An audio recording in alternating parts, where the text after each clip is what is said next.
وما من دابة في الأرض إلا على الله رزقها ويعلم مستقرها ومستودعها كل في كتاب مبين. وهو الذي خلق السماوات والأرض في 6 أيام وكان عرشه على الماء ليبلوكم أيكم أحسن عملا. ولئن قلت إنكم مبعوثون من بعد الموت ليقولن الذين كفروا إن هذا إلا سحر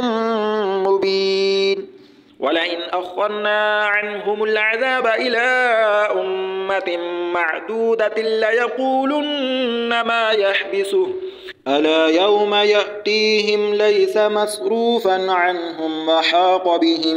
ما كانوا به يستهزئون. ولئن أذقنا الإنسان منا رحمة ثم نزعناها منه إنه ليئوس كفور. ولئن أذقناه نعماء بعد ضراء مسته ليقولن ذهب السيئات عني إنه لفرح فخور. إلا الذين صبروا وعملوا الصالحات أولئك لهم مغفرة وأجر كبير. فلعلك تارك بعض ما يوحى إليك وضائق به صدرك أن يقولوا لولا أنزل عليه كنز أو جاء معه ملك إنما أنت نذير والله على كل شيء وكيل. أم يقولون افتراه قل فأتوا ب10 سور مثله مفتريات وادعوا من استطعتم من دون الله إن كنتم صادقين. فإن لم يستجيبوا لكم فاعلموا أنما أنزل بعلم الله وأن لا إله إلا هو فهل أنتم مسلمون. من كان يريد الحياة الدنيا وزينتها نوفي إليهم أعمالهم فيها وهم فيها لا يبخسون. أولئك الذين ليس لهم في الآخرة إلا النار وحبط ما صنعوا فيها وباطل ما كانوا يعملون. أفمن كان على بينة من ربه ويتلوه شاهد منه ومن قبله كتاب موسى إماما ورحمة أولئك يؤمنون به. ومن يكفر به من الأحزاب فالنار موعده فلا تك في مرية منه إنه الحق من ربك ولكن أكثر الناس لا يؤمنون. ومن أظلم ممن افترى على الله كذبا أولئك يعرضون على ربهم ويقول الأشهاد هؤلاء الذين كذبوا على ربهم ألا لعنة الله على الظالمين الذين يصدون عن سبيل الله ويبغونها عوجا وهم بالآخرة هم كافرون. أولئك لم يكونوا معجزين في الأرض وما كان لهم من دون الله من أولياء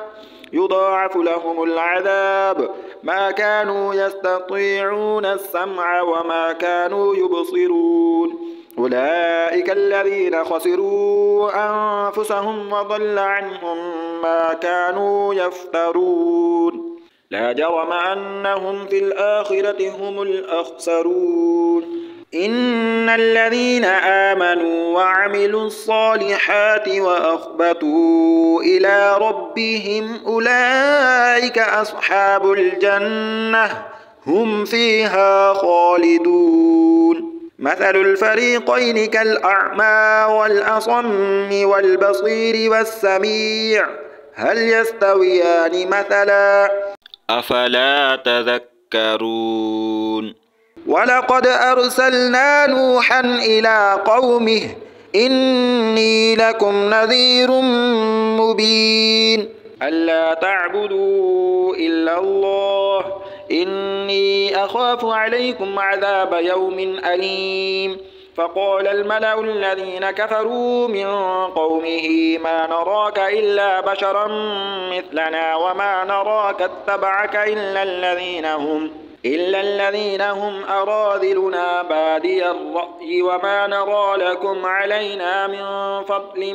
بل نظنكم كاذبين قال يا قوم أرأيتم إن كنت على بينة من ربي وآتاني رحمة من عنده فعميت عليكم أنلزمكموها وأنتم لها كارهون ويا قوم لا أسألكم عليه مالا إن أجري إلا على الله وما أنا بطارد الذين آمنوا إنهم ملاقو ربهم ولكني أراكم قوما تجهلون ويا قوم من ينصرني من الله إن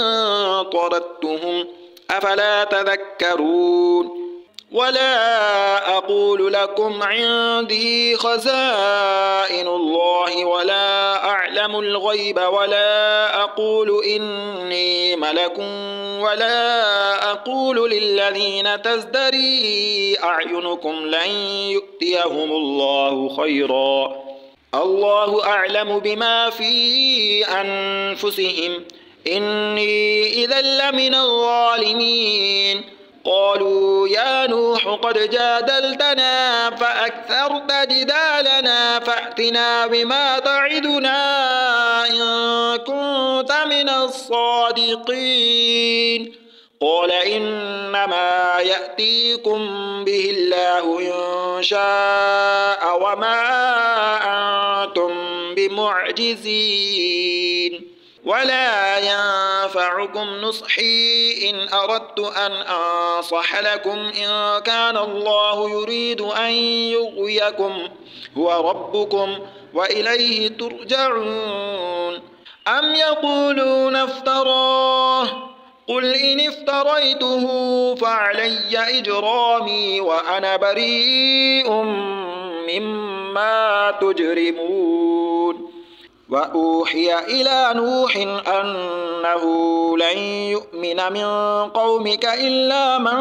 قد آمن فلا تبتئس بما كانوا يفعلون واصنع الفلك بأعيننا ووحينا ولا تخاطبني في الذين ظلموا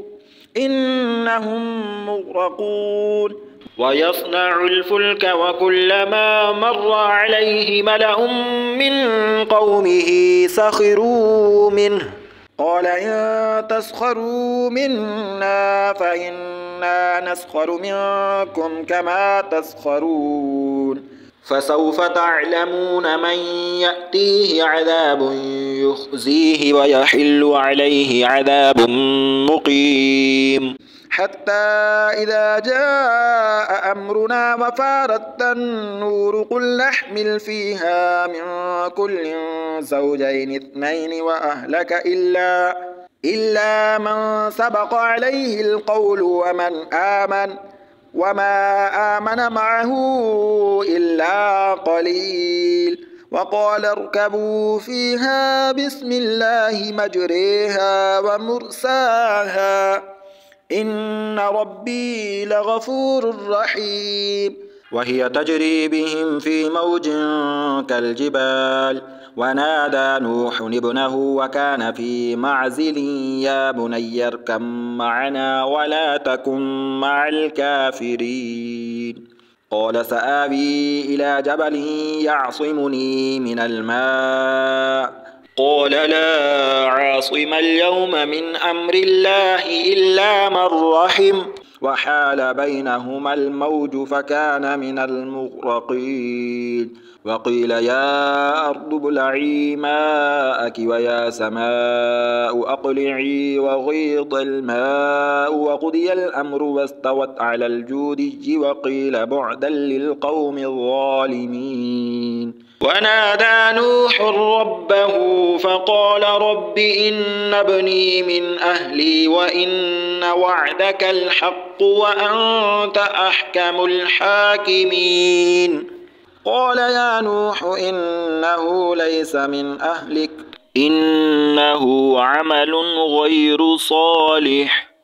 فلا تسألني ما ليس لك به علم إني أعظك أن تكون من الجاهلين قال رب إني أعوذ بك أن أسألك ما ليس لي به علم وإلا تغفر لي وترحمني أكن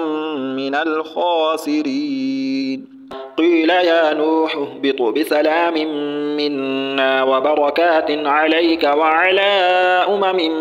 ممن معك وأمم سنمتعهم ثم يمسهم منا عذاب أليم تلك من أنباء الغيب نوحيها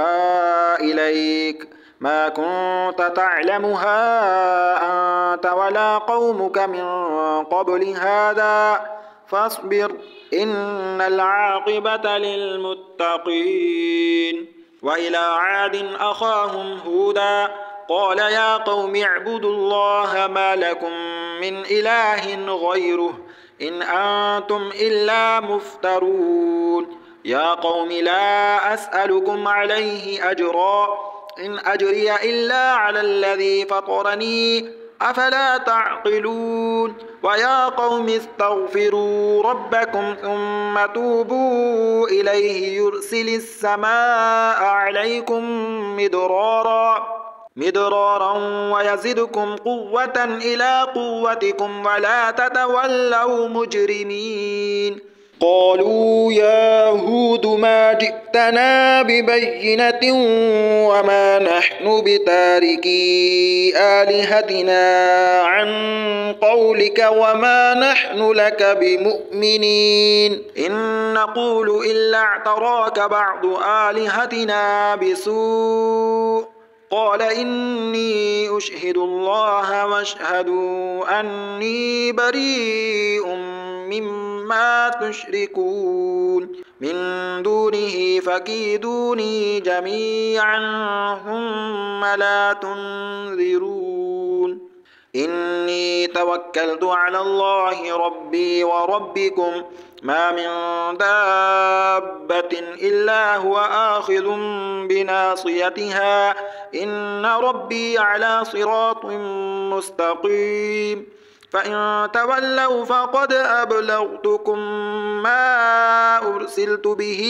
إليكم ويستخلف ربي قوما غيركم ولا تضرونه شيئا إن ربي على كل شيء حفيظ ولما جاء أمرنا نجينا هودا والذين آمنوا معه برحمة منا ونجيناهم من عذاب غليظ وتلك عاد جحدوا بآيات ربهم وعصوا رسله واتبعوا أمر كل جبار عنيد واتبعوا في هذه الدنيا لعنة ويوم القيامة ألا إن عادا كفروا ربهم ألا بعدا لعاد قوم هود وإلى ثمود أخاهم صالحا قال يا قوم اعبدوا الله ما لكم من إله غيره هو أنشأكم من الأرض واستعمركم فيها فاستغفروه ثم توبوا إليه إن ربي قريب مجيب قالوا يا صالح قد كنت فينا مرجوا قبل هذا أتنهانا أن نعبد ما يعبد آباؤنا وإننا لفي شك مما تدعونا إليه مريب قال يا قوم أرأيتم إن كنت على بينة من ربي وآتاني منه رحمة فمن ينصرني من الله إن عصيته فما تزيدونني غير تخسير ويا قوم هذه ناقة الله لكم آية فذروها تأكل في أرض الله ولا تمسوها بسوء فيأخذكم عذاب قريب فعقروها فقال تمتعوا في داركم 3 أيام ذلك وعد غير مكذوب فلما جاء أمرنا نجينا صالحا والذين آمنوا معه برحمة منا ومن خزي يومئذ إن ربك هو القوي العزيز وأخذ الذين ظلموا الصيحة فأصبحوا في ديارهم جاثمين كأن لم يغنوا فيها ألا إن ثمود كفروا ربهم ألا بعدا لثمود ولقد جاءت رسلنا إبراهيم بالبشرى قالوا سلاما قال سلام فما لبث أن جاء بعجل حنيذ فلما رأى أيديهم لا تصل إليه نكرهم وأوجس منهم خيفة قالوا لا تخف إنا أرسلنا إلى قوم لوط وامرأته قائمة فضحكت فبشرناها بإسحاق ومن وراء إسحاق يعقوب قالت يا ويلتى أألد وأنا عجوز وهذا بعلي شيخا إن هذا لشيء عجيب قالوا أتعجبين من أمر الله رحمة الله وبركاته عليكم أهل البيت إنه حميد مجيد فلما ذهب عن إبراهيم الروع وجاءته البشرى يجادلنا في قوم لوط إن إبراهيم لحليم أواه منيب يا إبراهيم أعرض عن هذا إنه قد جاء أمر ربك وإنهم آتيهم عذاب غير مردود ولما جاءت رسلنا لوطا سيء بهم وضاق بهم ذرعا وقال هذا يوم عصيب وجاءه قومه يهرعون إليه ومن قبل كانوا يعملون السيئات قال يا قوم هؤلاء بناتي هن أطهر لكم فاتقوا الله ولا تخزوني في ضيفي أليس منكم رجل رشيد قالوا لقد علمت ما لنا في بناتك من حق وإنك لتعلم ما نريد قال لو أن لي بكم قوة أو آوي إلى ركن شديد قالوا يا لوط إنا رسل ربك لن يصلوا إليك فأسر بأهلك بقطع من الليل ولا يلتفت منكم أحد إلا امرأتك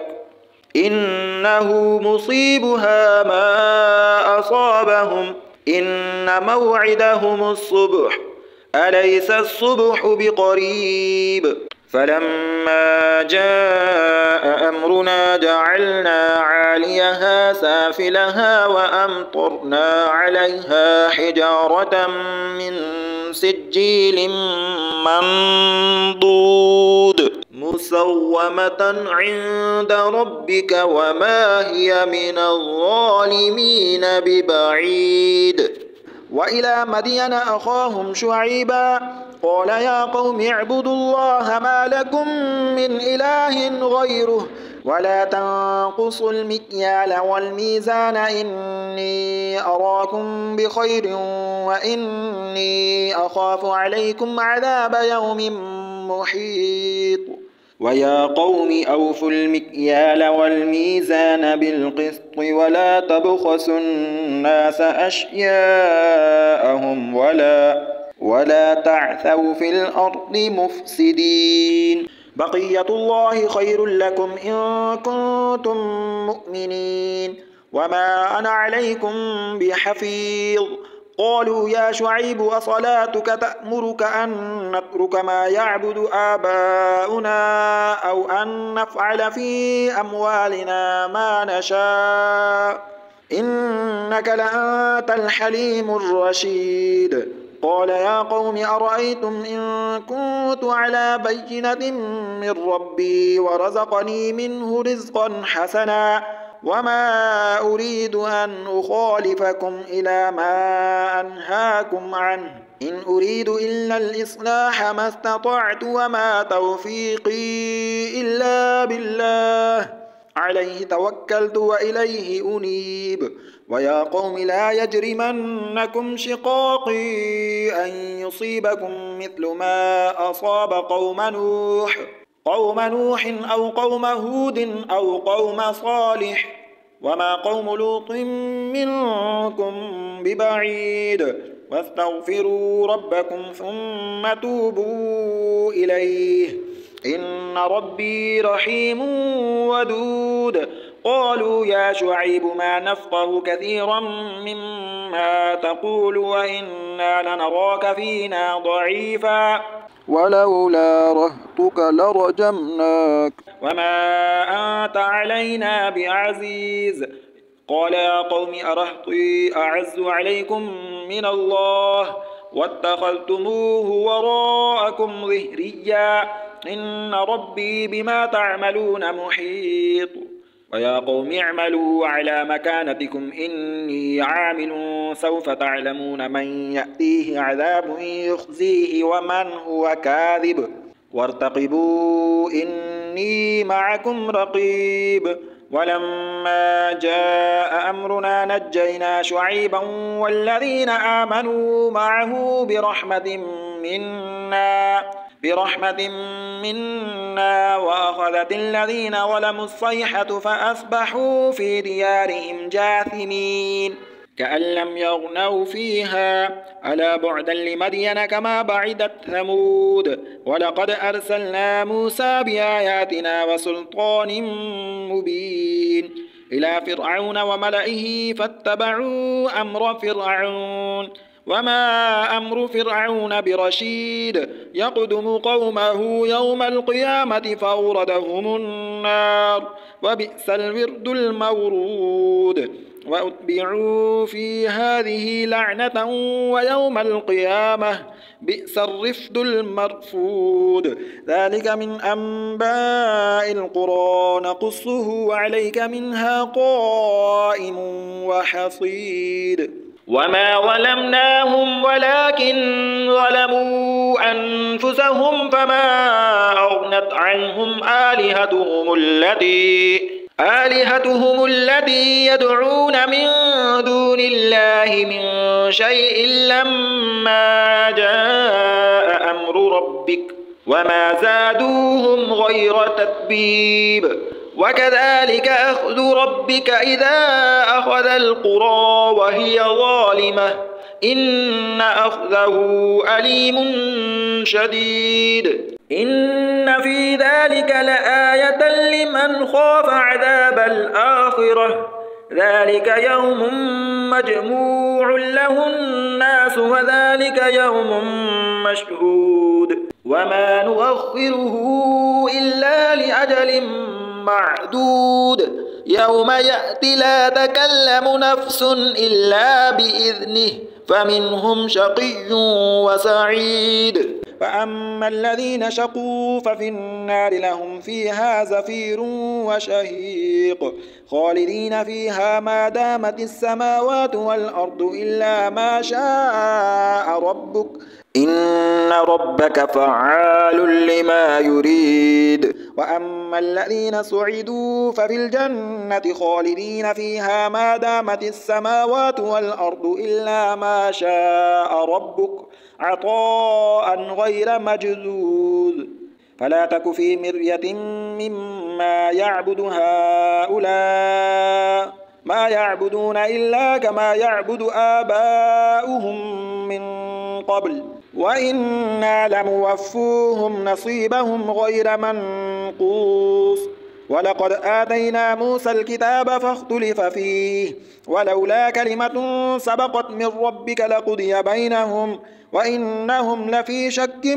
منه مريب وإن كلا لما ليوفينهم ربك أعمالهم إنه بما يعملون خبير فاستقم كما أمرت ومن تاب معك ولا تطغوا إنه بما تعملون بصير ولا تركنوا إلى الذين ظلموا فتمسكم النار وما لكم من دون الله من أولياء ثم لا تنصرون وأقم الصلاة طرفي النهار وزلفا من الليل إن الحسنات يذهبن السيئات ذلك ذكرى للذاكرين واصبر فإن الله لا يضيع أجر المحسنين فلولا كان من القرون من قبلكم أولو بقية ينهون عن الفساد في الأرض إلا قليلا ممن أنجينا منهم واتبع الذين ظلموا ما أترفوا فيه وكانوا مجرمين وما كان ربك ليهلك القرى بظلم وأهلها مصلحون ولو شاء ربك لجعل الناس أمة واحدة ولا يزالون مختلفين إلا من رحم ربك ولذلك خلقهم وتمت كلمة ربك لأملأن جهنم من الجنة والناس أجمعين وكلا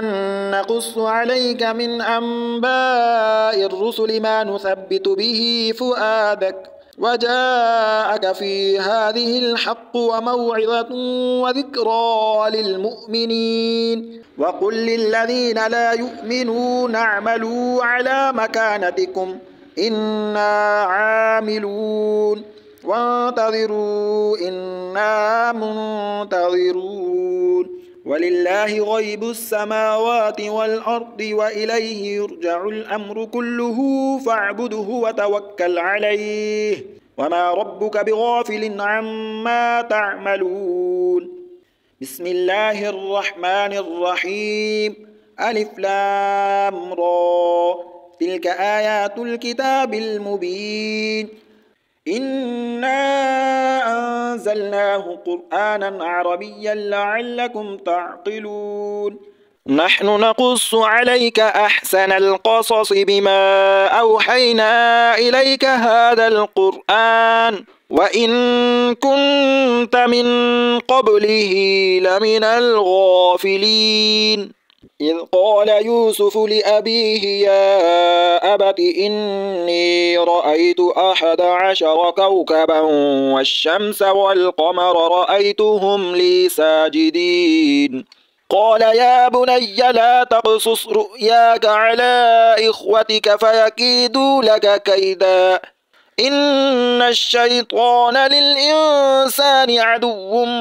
مبين وكذلك يجتبيك ربك ويعلمك من تأويل الأحاديث ويتم نعمته عليك وعلى آل يعقوب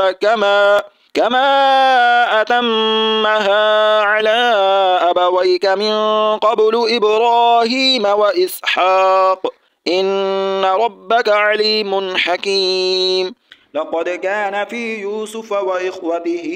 آيات للسائلين إذ قالوا ليوسف وأخوه أحب إلى أبينا منا ونحن عصبة إن أبانا لفي ضلال مبين اقتلوا يوسف أو اطرحوه أرضا يخل لكم وجه أبيكم وتكونوا من بعده قوما صالحين قال قائل منهم لا تقتلوا يوسف وألقوه في غيابة الجب يلتقطه بعض السيارة إن كنتم فاعلين.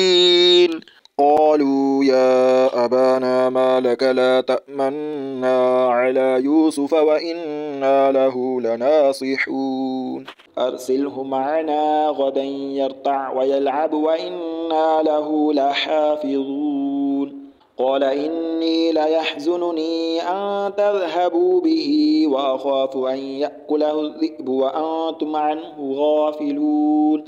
قالوا لئن أكله الذئب ونحن عصبة إنا إذا لخاسرون. فلما ذهبوا به وأجمعوا أن يجعلوه في غيابة الجب وأوحينا إليه لتنبئنهم بأمرهم هذا وهم لا يشعرون. وجاءوا أباهم عشاء يبكون. قالوا يا أبانا إنا ذهبنا نستبق وتركنا يوسف عند متاعنا فأكله الذئب وما أنت بمؤمن لنا ولو كنا صادقين. وجاءوا على قميصه بدم كذب قال بل سولت لكم أنفسكم أمرا فصبر جميل والله المستعان على ما تصفون. وجاءت سيارة فأرسلوا واردهم فأدلى دلوه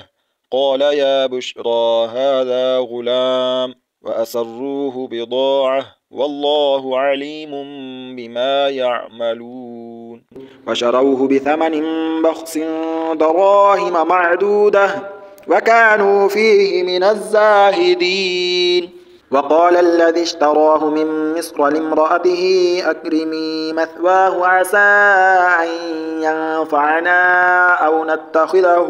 ولدا وكذلك مكنا ليوسف في الأرض ولنعلمه من تأويل الأحاديث والله غالب على أمره ولكن أكثر الناس لا يعلمون. ولما بلغ أشده آتيناه حكما وعلما وكذلك نجزي المحسنين. وراودته التي هو في بيتها عن نفسه وغلقت الأبواب وقالت هيت لك قال معاذ الله إنه ربي أحسن مثواي إنه لا يفلح الظالمون. ولقد همت به وهم بها لولا أن رأى برهان ربه كذلك لنصرف عنه السوء والفحشاء إنه من عبادنا المخلصين. واستبق الباب وقدت قميصه من دبر وألف يا سيدها لدى الباب. قالت ما جزاء من أراد بأهلك سوءا إلا أن يسجن أو عذاب أليم. قال هي راودتني عن نفسي وشهد شاهد من أهلها إن كان قميصه قد من قبل فصدقت وهو من الكاذبين وإن كان قميصه قد من دبر فكذبت وهو من الصادقين. فلما رأى قميصه قد من دبر قال إنه من كيدكن إن كيدكن عظيم. يوسف أعرض عن هذا واستغفري لذنبك إنك كنت من الخاطئين. وقال نسوة في المدينة امرأة العزيز تراود فتاها عن نفسه قد شغفها حبا إنا لنراها في ضلال مبين. فلما سمعت بمكرهن أرسلت إليهن وأعتدت لهن متكئا وآتت كل واحدة منهن سكينا وقالت اخرج عليهن. فلما رأينه أكبرنه وقطعن أيديهن وقلن حاش لله ما هذا بشرا إن هذا إلا ملك كريم. قالت فذلكن الذي لمتنني فيه ولقد راودته عن نفسه فاستعصم ولئن لم يفعل ما آمره ليسجنن وليكون من الصاغرين. قال رب السجن أحب إلي مما يدعونني إليه وإلا تصرف عني كيدهن أصب إليهن وأكن من الجاهلين. فاستجاب له ربه فصرف عنه كيدهن إنه هو السميع العليم. ثم بدا لهم من بعد ما رأوا الآيات ليسجننه حتى حين. ودخل معه السجن فتيان قال أحدهما إني أراني أعصر خمرا وقال الآخر إني أراني أحمل فوق رأسي خبزا تأكل الطير منه نبئنا بتأويله إنا نراك من المحسنين. قال لا يأتيكما طعام ترزقانه إلا نبأتكما بتأويله قبل أن يأتيكما ذلكما مما علمني ربي إني تركت ملة قوم لا يؤمنون بالله وهم بالآخرة هم كافرون واتبعت ملة آبائي إبراهيم وإسحاق ويعقوب ما كان لنا أن نشرك بالله من شيء ذلك من فضل الله علينا وعلى الناس ولكن أكثر الناس لا يشكرون. يا صاحبي السجن أأرباب متفرقون خير أم الله الواحد القهار. ما تعبدون من دونه إلا أسماء سميتموها أنتم وآباؤكم ما أنزل الله بها من سلطان إن الحكم إلا لله أمر ألا تعبدوا إلا إياه ذلك الدين القيم ولكن أكثر الناس لا يعلمون. يا صاحبي السجن أما أحدكما فيسقي ربه خمرا وأما الآخر فيصلب فتأكل الطير من رأسه قضي الأمر الذي فيه تستفتيان. وقال للذي ظن أنه ناج منهما اذكرني عند ربك فأنساه الشيطان ذكر ربه فلبث في السجن بضع سنين. وقال الملك إني أرى 7 بقرات سمان يأكلهن 7 عجاف و7 سنبلات خضر وأخر يابسات يا أيها الملأ أفتوني في رؤياي إن كنتم للرؤيا تعبرون. قالوا أضغاث أحلام وما نحن بتأويل الأحلام بعالمين. وقال الذي نجا منهما وادكر بعد أمة أنا أنبئكم بتأويله فأرسلون. يوسف أيها الصديق أفتنا في 7 بقرات سمان يأكلهن 7 عجاف و7 سنبلات خضر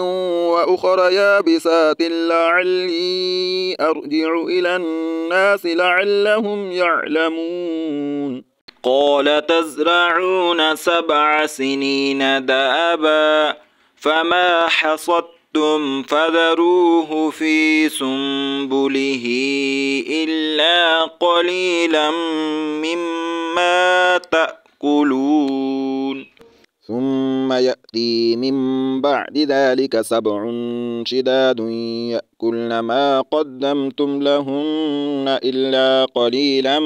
مما تحصنون. ثم يأتي من بعد ذلك عام فيه يغاث الناس وفيه يعصرون. وقال الملك ائتوني به فلما جاءه الرسول قال ارجع إلى ربك فاسأله ما بال النسوة التي قطعن أيديهن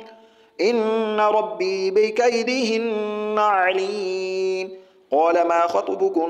إذ راوتن يوسف عن نفسه قلنا حاش لله ما علمنا عليه من سوء. قالت امرأة العزيز الآن حصل الحق أنا راودته عن نفسه وإنه لمن الصادقين. ذلك ليعلم أني لم أخنه بالغيب وأن الله لا يهدي كيد الخائنين.